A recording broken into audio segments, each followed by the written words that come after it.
Ibigay na hugasan na.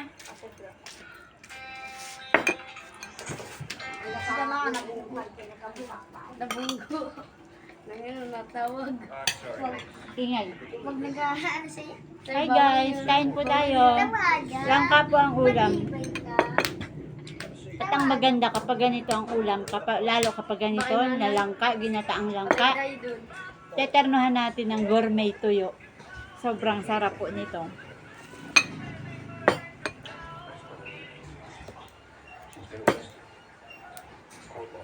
Ito nga po palang gourmet tuyo na ito ay sariling gawa ko.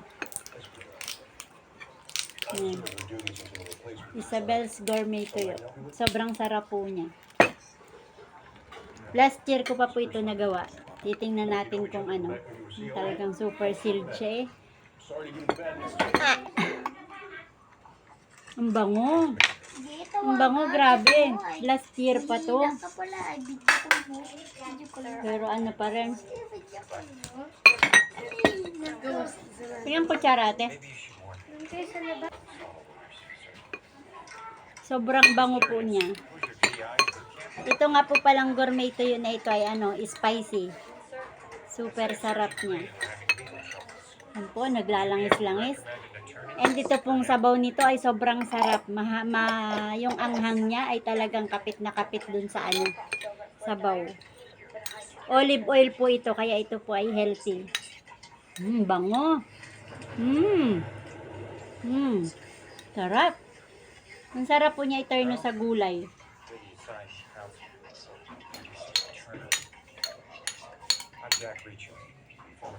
Yung paggawa ko po niyan ay na-upload ko dun sa aking mga previous video.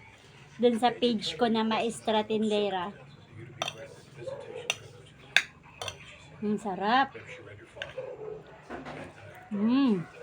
Sarap. Ang sarap po niya.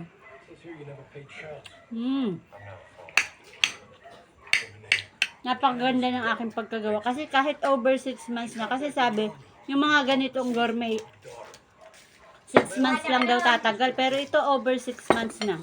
Parang magwa 1 year pa niya. Magwa 1 year na pero okay na okay pa rin. Ang bango. Ang bango niya. Tapos tuyo. Yung lasa po niya ayun pa rin. Kung ano yung original ng bagong gawa ko siya, ganun pa rin yung lasa niya. Parang mas lalong kumapit lang yung anghang. Sarap. Tamang-tama dun sa langka. Sa gulay na langka. Alin nila.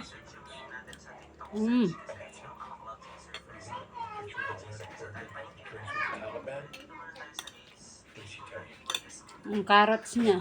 Carrots.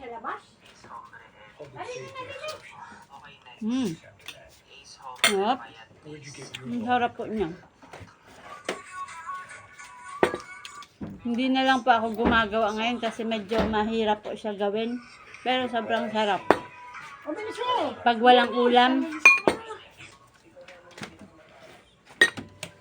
Ang bakit niya? Ano ko ay?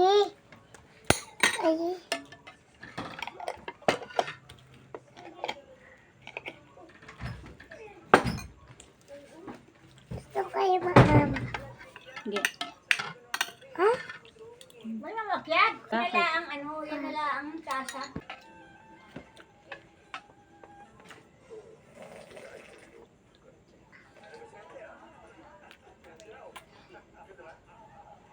Pwede lang ko